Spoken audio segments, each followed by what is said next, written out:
Hoje nós vamos ver como Deus age na vida de uma pessoa, de um povo, e assim nós podemos compreender um pouco mais que Deus continua atento a todas as coisas, desde o princípio, continua em nossos dias e vai continuar, porque Ele é o Senhor de todos nós, Ele é o Senhor de todo o universo.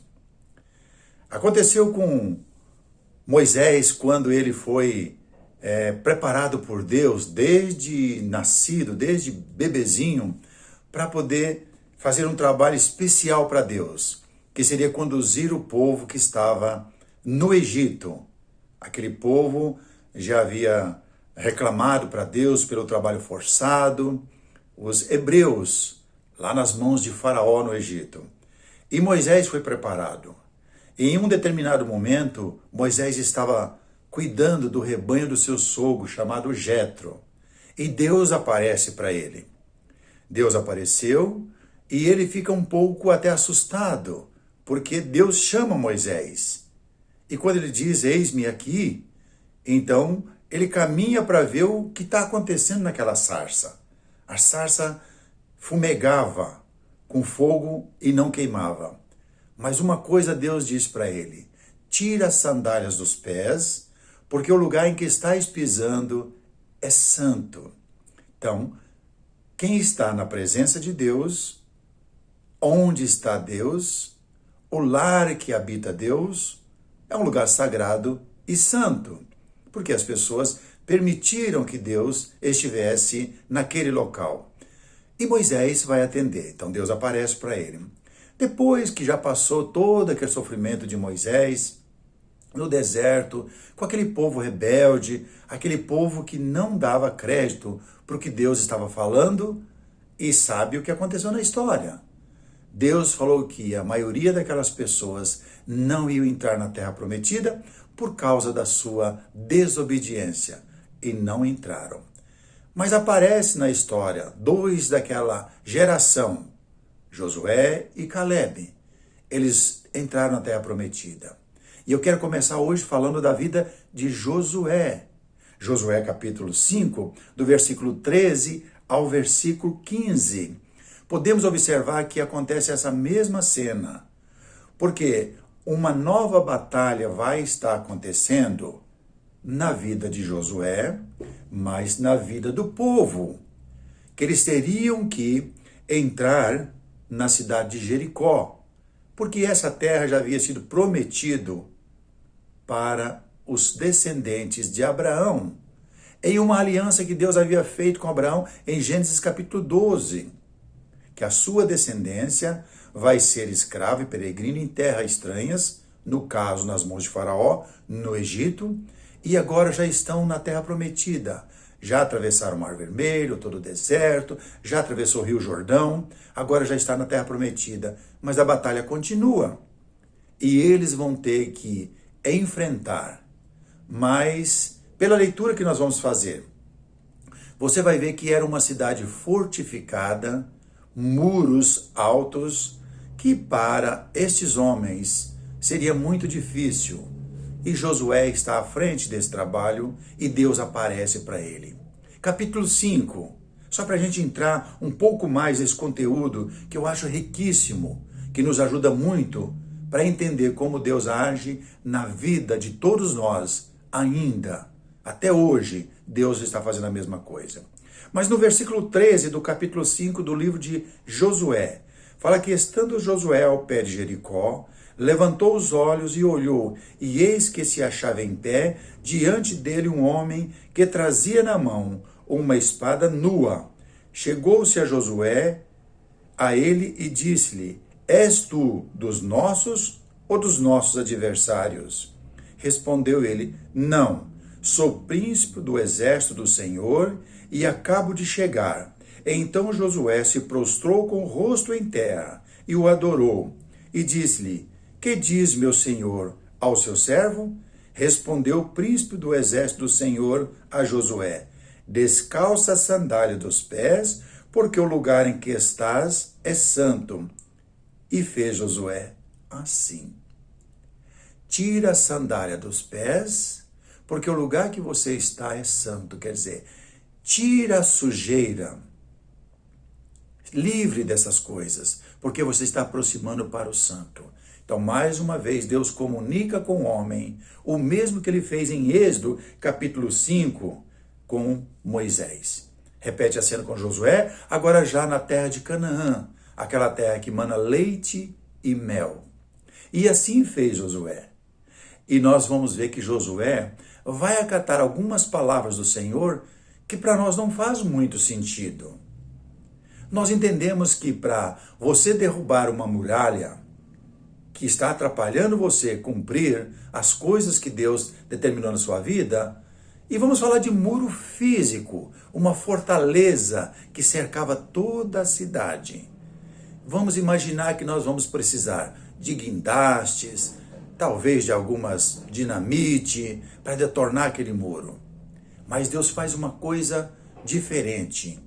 Ele começa no capítulo 6, dando as coordenadas. E ele diz bem assim: ora, Jericó estava rigorosamente fechada por causa dos filhos de Israel. Ninguém saía, ninguém entrava. Então disse o Senhor a Josué: olha, entreguei na tua mão Jericó, o seu rei e os seus valentes. Vós, pois, todos os homens de guerra, rodeareis a cidade, cerca, vocês vão estar cercando a cidade uma vez, assim fareis por 6 dias. Dar volta na cidade por 6 dias. Imagina que vergonha os valentes de dentro da cidade de Jericó olhando e falam: coitados, são uns fracos, são uns pobres, porque não conheciam a Deus e nem queriam conhecer. Mas obedeceram a Deus nas coisas que pareciam bobagem, nas coisas que não aparecia para outras pessoas. E até em nossos dias hoje, muitas coisas que Jesus disse para que eu pudesse fazer para louvar e honrar o teu santo nome, não parece coisa agradável aos olhos de muitos religiosos, porque são bobagens, né? E assim, Josué, juntamente com aqueles homens, vão dar 6 voltas nas muralhas de Jericó. E no versículo 4 ele diz: 7 sacerdotes levarão 7 trombetas de chifres de carneiro adiante da arca. No 7º dia rodeareis a cidade 7 vezes, e os sacerdotes tocarão as trombetas. E será que, tocando-se longamente a trombeta de chifre de carneiro, ouvindo vós o sonido delas, todo o povo gritará com grande grito. A muralha da cidade cairá abaixo, e o povo subirá nela, cada qual em frente de si. Então Josué, filho de Num, chamou os sacerdotes e disse-lhes: levai a arca da aliança, e 7 sacerdotes levem 7 trombetas de chifres de carneiro adiante da arca do Senhor. Ué, mas aonde está a força? Cadê as ferramentas? Cadê as coisas que podem derrubar a muralha? Simplesmente obedeceram esta palavra que veio do Senhor. Agora, Josué aceitou o agir de Deus na vida dele, ele comunicou aos outros homens, aquele povo aceitou também o agir de Deus na vida deles. E o resultado nós podemos observar no versículo 20 do mesmo capítulo. Gritou, pois, o povo, e os sacerdotes tocaram as trombetas, tendo ouvido o povo o sonido da trombeta, e levantando grande grito, ruíram as muralhas, e o povo subiu à cidade, cada qual em frente de si, e a tomaram. Posse da vitória. Nós estamos em uma batalha também. Não sei se você já prestou atenção, a batalha para servir a Deus, de acordo com o que Ele determinou, é uma batalha. É uma batalha não física, mas exige da sua mente. É uma batalha espiritual, que se nós não tivermos o cuidado, não vamos vencer. Se nós acatarmos as palavras que Deus determinou, através do teu santo Filho Jesus Cristo e os santos apóstolos, vamos vencer essa batalha. E vamos chegar lá na frente de cabeça erguida. De outra sorte, também vamos ser rejeitados, porque não estamos ouvindo a simplicidade das coisas que temos que praticar para que possamos agradar ao nosso Deus. Porque a força não está em nós. Vocês perceberam que a força não está nem em Josué e nem no povo que saiu do Egito. A força está em Deus. Porque o que fizeram, gritos, trombetas, não vai derrubar. Não vai derrubar a muralha. Em nossas vidas também gritos, choro diante de Deus. Tem que ter a obediência na simplicidade das palavras do Evangelho. No livro de Marcos, já no Evangelho, temos umas dicas que Jesus disse para que a gente possa vencer essa batalha. Marcos capítulo 8, no versículo 34 até o 38, ele diz estas palavras. Então, convocando a multidão e juntamente os seus discípulos, disse-lhes, se alguém quer vir após mim, a si mesmo se negue, toma a sua cruz e siga-me. Se alguém almeja vencer as muralhas espiritual em nossos dias, toma a sua cruz e siga-me. Quem quiser, pois, salvar a sua vida, vai perdê-la. E quem perder a vida por causa de mim e do Evangelho, vai receber a salvação. Perder a vida no sentido de que a simplicidade do Evangelho é o suficiente para receber a salvação. Mas, infelizmente, o homem moderno hoje, pregadores modernos, estão inventando muitas coisas que têm atrapalhado o homem na prática do Evangelho puro do Senhor Jesus Cristo. Mas Jesus ainda diz, olha no versículo 36, que aproveita o homem ganhar o mundo inteiro e perder a sua alma? O que aproveita ser um super religioso se não praticar as coisas que o Evangelho tem ensinado, as simplicidades que vencem as muralhas das dificuldades espirituais que nós temos hoje? Que daria o homem em troca da sua alma? Porque qualquer que nesta geração adúltera e pecadora se envergonhar de mim e das minhas palavras, também o Filho do Homem se envergonhará dele quando vier na glória do seu Pai, que é o Deus Criador, com santos anjos. Aí você imagina, será que isso vai acontecer? Vai. Jesus vai voltar. É uma promessa que ele fez e ele é fiel. Ele vai voltar para buscar aqueles, para estar naquele mundo onde não existe sofrimento e nem angústia, porque ainda nesse mundo, pode olhar em volta, temos choros, temos tristeza, temos morte, temos todo tipo de sofrimento. Muitas coisas ruins acontecem todos os dias no mundo inteiro. Parte delas nós podemos conhecer, porque às vezes vemos em alguns noticiários, mas muitos nós não vemos, estão em outros lugares. Então sabe que Deus continua ainda chamando o homem para que ele possa vencer a batalha para o homem. Lembre sempre de Josué. Quem foi que venceu a batalha? Para entrar na cidade fortificada de Jericó? Deus é o vencedor. Quem é que vence a batalha para mim e para você? Para mim e para você? Quem é que vence? Deus vence a batalha. Agora requer cuidado da minha parte e de sua parte, na prática das coisas que ele tem instruído. Vocês perceberam que no texto que nós acabamos de ler, quem se envergonhar de mim e do Evangelho. Você percebeu que aqui ele não citou coisas referidas à lei. É o Evangelho que opera em nossos dias. Estamos na era cristã.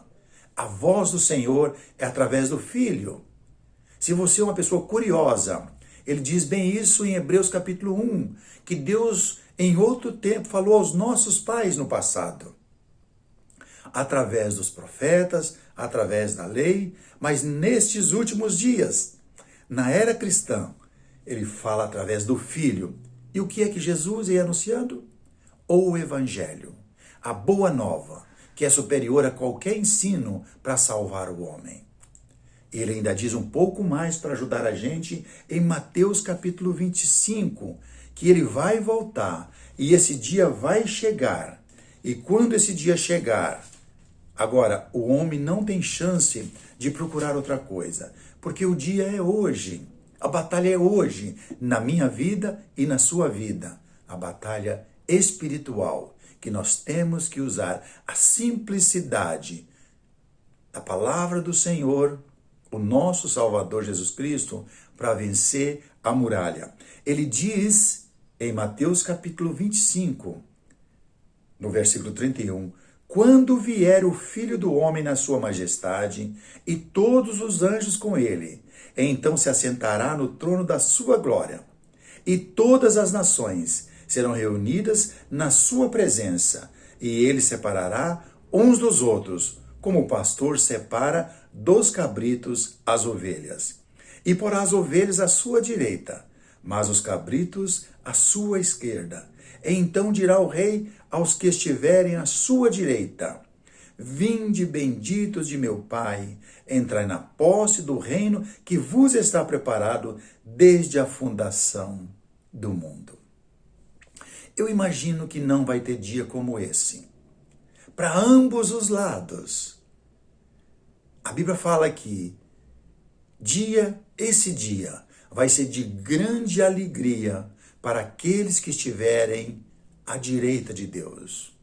E vai ser também um grande dia de tormento, de sofrimento, de tristeza e lágrimas para aqueles que estiveram à sua esquerda, que não prestaram atenção na simplicidade do Evangelho para poder vencer as batalhas espirituais das quais estamos vivendo nos nossos dias. Por que eu falo dos nossos dias? Porque hoje é os nossos dias.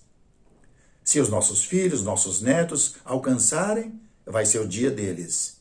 E aí por diante. Então, cada geração é o período de aproveitar e colocar a vida em ordem e ouvir do Senhor Jesus Cristo, que é o nosso Senhor e Salvador. É o único mediador entre o homem e Deus para poder vencer as batalhas espirituais.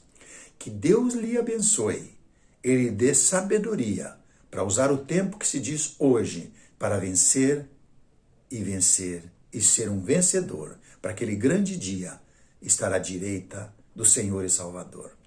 Se você já é inscrito no canal, muito obrigado. Continue sendo mensageiro, enviando essa mensagem a outras pessoas. Tem várias mensagens. Pode escolher a que lhe agrada melhor e mande para outras pessoas. Se você é só um visitante, que Deus o abençoe também. Seja bem-vindo. Se tem desejo de receber, ser notificado, se inscreva no canal, porque assim você vai ser notificado cada vez que vem mensagem. Você não é obrigado a aceitar todas as mensagens, mas aceita o Senhor Jesus como Senhor e Salvador.